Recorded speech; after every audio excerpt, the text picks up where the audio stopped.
अमेरिकी प्रशासनिक व्यवस्था के संदर्भ में भाग 3 के अंतर्गत आज मैं अमेरिका में लोक सेवा संबंधी विशेषताएं बताने जा रही हूँ। लोक सेवा से संबंधित क्या विशेषताएं हैं? पहली, संख्यात्मक, अर्थात ब्रिटेन की भांति अमेरिका की सरकार के दायित्वों में वृद्धि होने से नए नए विभाग और संगठनों की स्थापना की गई और पुराने विभागों का भी विस्तार किया गया। इसके साथ लोक सेवा की संख्या में उत्तरोत्तर वृद्धि होती गई। 1789 में राष्ट्रीय सरकार ने लगभग 300 लोक सेवकों से अपना कार्य प्रारंभ किया था। अमेरिका में लोक सेवकों की कुल संख्या सन 1881 में 8000 के लगभग थी, जो बढ़कर 1946 और 1961 में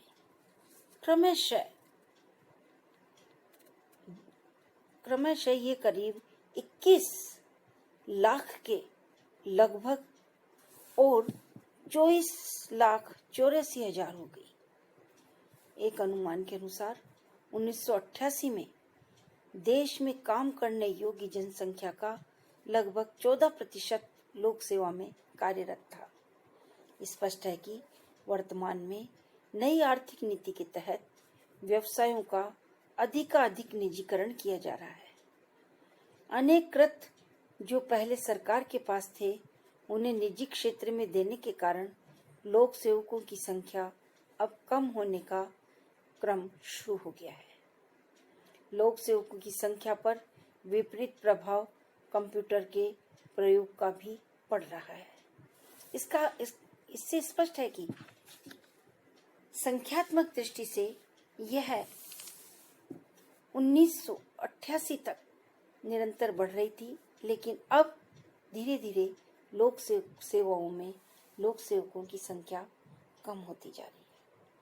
दूसरी विशेषता है लोक सेवा का विस्तृत सामाजिक आधार। भारत, ब्रिटेन और फ्रांस में लोक सेवा में अभिजात वर्ग को ही प्रतिनिधित्व प्राप्त होता है, जबकि अमेरिका में ऐसा नहीं है। वहाँ समाज के सभी वर्गों के लोग लोक सेवा में प्रवेश पाने में सफल हो जाते हैं। अमेरिका में शिक्षा की समुचित व्यवस्था उपलब्ध है। 16 वर्ष की आयु तक प्रत्येक बालक तथा बालिका का स्कूल जाना कानूनी रूप से अनिवार्य है। शिक्षा की सुविधा सुलभ होने के कारण समाज के सभी वर्गों के लोग लोक सेवा में प्रवेश पाने में सफल हो जाते हैं। कहने का अभिप्राय है कि लोक सेवा का सामाजिक विस्तृत आधार है कि समाज के सभी वर्गों से लोग लोक सेवा में प्रविष्ट होते हैं। नेक्स्ट है लोक सेवाओं के प्रति आकर्षण कम। भारत और ब्रिटेन की तुलना में अमेरिका में प्रारंभ से ही समाज में लोक सेवाओं की प्रतिष्ठा और सम्मान कम रहा है। इस कारण योग्य व्यक्ति बजाय सरकारी सेवा में जाने के निजी क्षेत्र में जाना अधिक पसंद करते हैं। निजी क्षेत्र में आज अमेरिका में प्रतियोगिता भी अधिक है, तो वेतन तथा सेवा दशाएं भी अधिक आकर्षक है। लोक सेवाओं को प्राय हे दृष्टि से देखा जाता है, कम योग्य या अयोग्य व्यक्ति ही लोक सेवा में टिक पाते हैं। योग्य व्यक्ति यदि लोक सेवा में आ भी जाते हैं तो निजी क्षेत्र में अवसर पाते ही शीघ्र लोक सेवा छोड़कर चले जाते हैं। नेक्स्ट है लोक सेवा जीवन वृत्ति के रूप में नहीं। जैसा कि अभी बताया कि अमेरिका में लोक सेवा में जाना अधिकांशतः वहाँ के नागरिक पसंद नहीं करते हैं। अतः अमेरिका के समाज में लोक सेवाओं के प्रति भारत या ब्रिटेन की भांति आकर्षण नहीं है। अधिकांश व्यक्ति, विशेषकर योग्य, लोक सेवाओं को अमेरिका में जीवन वृत्ति के रूप में स्वीकार नहीं करते। लोक सेवा में प्रवेश ले भी लिया तो शीघ्र उसे छोड़ अन्यत्र चले जाने के लिए लालायित रहते हैं, जबकि भारत, ब्रिटेन तथा फ्रांस में लोक सेवा में प्रवेश के पश्चात प्राय अवकाश प्राप्ति आयु तक सेवा में बने रहने की इच्छा रहती है। इस प्रकार वहां भी लोक सेवा के प्रति विकर्षण का क्रम प्रारंभ होता चला है। कहने का अभिप्राय यही है कि भारत और ब्रिटेन के समान अमेरिका में लोक सेवा एक जीवन वृत्ति या जीवन यापन का साधन नहीं है। सामान्य नागरिक लोक सेवा की बजाय निजी सेवा में, निजी क्षेत्र में जाना अधिक पसंद करते हैं। इसी के साथ नेक्स्ट बिंदु है लोक सेवाओं में स्थायित्व की कमी। लोक सेवाओं का समाज में कम सम्मान,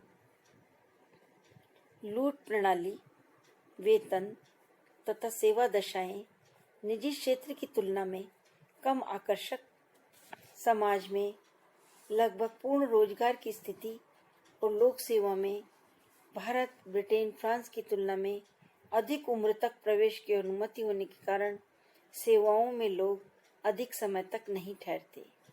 अमेरिका में लोक सेवाओं में प्राय आना जाना लगा रहता है। इस कारण लोक सेवाओं में स्थायित्व नहीं है। इसके अपने गुण और दोष दोनों ही हैं। नेक्स्ट है भिन्न भिन्न सेवाओं के लिए भिन्न भिन्न परीक्षाएं। भारत में एक ही परीक्षा द्वारा अनेक सेवाओं में भाग्य आजमाने का अवसर मिल जाता है। अमेरिका में स्थिति भिन्न है। वहाँ भिन्न भिन्न सेवाओं के लिए योग्यताएं भी अलग अलग हैं और उनमें प्रवेश के लिए परीक्षाएं भी अलग अलग आयोजित की जाती हैं। वहाँ लंबे काल से थोड़ा थोड़ा विशिष्टीकरण पर झुकाव रहा है। ऐसी स्थिति में समस्त सेवाओं के लिए एक ही परीक्षा उचित नहीं रहती है। इसी प्रकार नेक्स्ट है वर्गीकरण का भिन्न आधार। अमेरिका में लोक सेवाओं का वर्गीकरण करते समय पोजीशन क्लासिफिकेशन के सिद्धांत को अपनाया गया है, जबकि भारत और ब्रिटेन में रैंक क्लासिफिकेशन के सिद्धांत को अंगीकृत किया गया है। पोजीशन क्लासिफिकेशन में कार्य का बंटवारा शुद्ध व्यावसायिक वर्गों का किया जाता है। विभाग में सर्वप्रथम यह अनुमान लगाया जाता है कि वहाँ किस वर्ग का कार्य कितनी मात्रा में है। फिर उसी अनुसार विभिन्न श्रेणी के कर्मचारियों की व्यवस्था की जाती है। वर्गीकरण की रीति में कर्मचारी की अपनी निजी कोई स्थिति नहीं होती है। कर्मचारी की स्थिति तथा वेतन इस बात पर निर्भर करता है कि वह कौन से काम पर लगाया गया है, जबकि रैंक क्लासिफिकेशन में व्यक्ति की अपनी निज की स्थिति तथा वेतनमान होते हैं। इसी के साथ नेक्स्ट विशेषता है लोक सेवा की सीमित राजनीतिक अधिकार। फ्रांस की तुलना में अमेरिका में लोक सेवकों को बहुत सीमित राजनीतिक अधिकार प्राप्त है। अमेरिका में लोक सेवकों को मतदान का अधिकार प्राप्त है।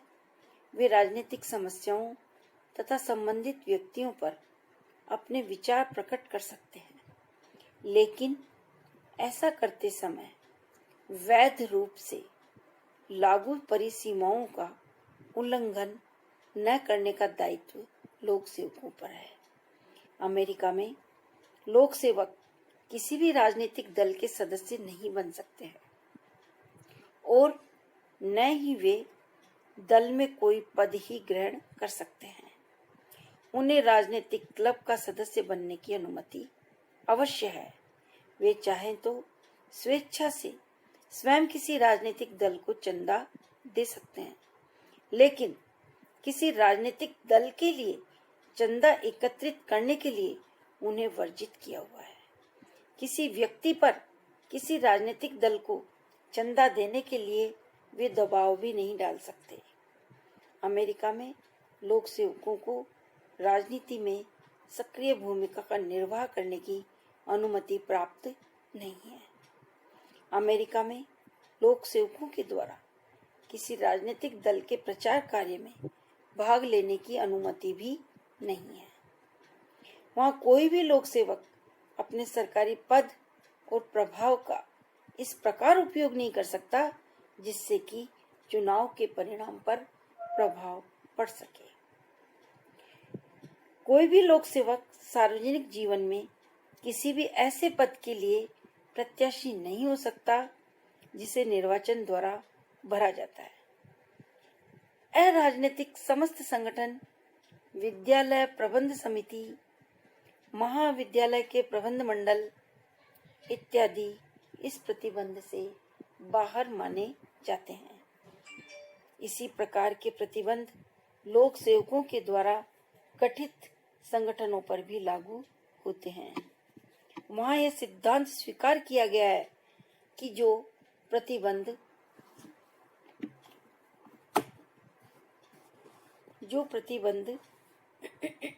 लागू है, अर्थात चंदा, प्रचार आदि के क्षेत्र में जो राजनीतिक प्रतिबंध लोक सेवकों पर लागू है, वे ही प्रतिबंध लोक सेवकों के संगठनों पर भी लागू है। अमेरिका में हज अधिनियम के द्वारा लोक सेवकों के राजनीतिक अधिकारों पर बहुत बंधन लगा दिए गए हैं। अर्थात अमेरिका में लोक सेवक सक्रिय राजनीति में कदापि भाग नहीं ले सकते हैं। किसी भी प्रकार से सार्वजनिक रूप से किसी राजनीतिक दल का न समर्थन कर सकते हैं, न उसकी सदस्यता ग्रहण कर सकते हैं। इसी क्रम में आगे समझाने जा रही हूँ लूट प्रणाली। अमेरिकी प्रशासनिक व्यवस्था में लूट प्रणाली के नाम से लोक सेवकों की भर्ती की अनूठी किंतु भ्रष्ट प्रणाली विद्यमान रही है। इस दूषित प्रणाली के अनुसार एक विजित राष्ट्रपति पद की शपथ ग्रहण के पश्चात पहले से कार्यरत लोक सेवकों को सरकारी सेवा से निकाल सकता था और उसके स्थान पर ऐसे व्यक्तियों को नियुक्त कर सकता था जो उसके राजनीतिक दल के सदस्य होते थे या जिन्होंने उसके चुनाव में उसे सहायता पहुंचाई होती थी। इस प्रकार अमेरिका के राष्ट्रपति को राजनीतिक पक्षपात के आधार पर सरकारी पदों पर नियुक्ति प्रदान करने का समाज में प्रचलन था, किंतु 1820 में पारित पदावधि अधिनियम से लूट प्रणाली को बहुत बल मिला। पदावधि अधिनियम द्वारा पदाधिकारियों के कार्यकाल को राष्ट्रपति के कार्यकाल के अनुरूप बना दिया गया था। अमेरिका के राष्ट्रपति एंड्रयू जैक्सन के कार्यकाल में 1829 से 1837 तक लूट प्रणाली अपनी पराकाष्ठा पर थी। गृह विभाग में अमेरिका में उस समय जो लोक सेवक कार्यरत थे, उस समय इस दूषित प्रणाली का बहुत प्रचलन था। इस तथ्य से समस्त समाज अवगत था कि इस गलत भर्ती प्रणाली के कारण लोक प्रशासन में भ्रष्टाचार और अकुशलता दिन दुगनी रात चौगुनी बढ़ रहे हैं। राजनीतिज्ञ भी इसके कुप्रभाव से परिचित तो नहीं थे, लेकिन सत्ता में आने पर हर राष्ट्रपति इसका दुरुपयोग करने से बाज नहीं आता था। सत्ता में नहीं होने पर इसकी आलोचना करते थे।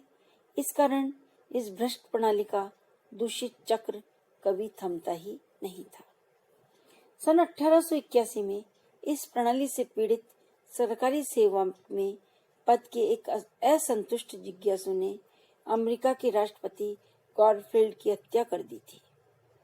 गारफील्ड की हत्या ने राजनीतिज्ञों को इस प्रणाली के विषैले चक्र को थामने के लिए मजबूर कर दिया और जनवरी 1883 में पेंडल्टन अधिनियम पारित करके लोक सेवा आयोग की स्थापना की गई और भर्ती के लिए राजनीतिक पक्षपात के बजाय योग्यता के नियम को लागू कर दिया गया। कतिपय कारणों से लोक सेवा आयोग को अमेरिका में सन 1978 में समाप्त कर दिया गया था, फिर भी भर्ती के लिए आज भी योग्यता का नियम लागू है। यह अमेरिकी प्रशासन की कड़वी सच्चाई है कि वहां आज भी राष्ट्रपति द्वारा प्रशासन के अनेक उच्च पदों पर नियुक्तियां राजनीतिक समर्थन के आधार पर ही की जाती है। अर्थात कहने का अभिप्राय यह है कि अमेरिका में आज भी लूट प्रणाली न्यूनाधिक रूप में विद्यमान है। इस प्रकार सारांश में हम कह सकते हैं कि जहां अमेरिकी संविधान विकसित है, स्पष्ट है, लिखित है, वहीं प्रशासनिक क्षेत्र में लोक सेवकों के भर्ती संबंधी जो प्रावधान है वो बहुत ही पक्षपाती हैं, राष्ट्रपति की इच्छा के प्रसाद पर्यंत हैं। अर्थात लोक सेवक की भर्ती योग्यता के आधार पर न होकर एक तरह से लूट प्रणाली के दुष्चक्र में आज भी फंसी हुई है।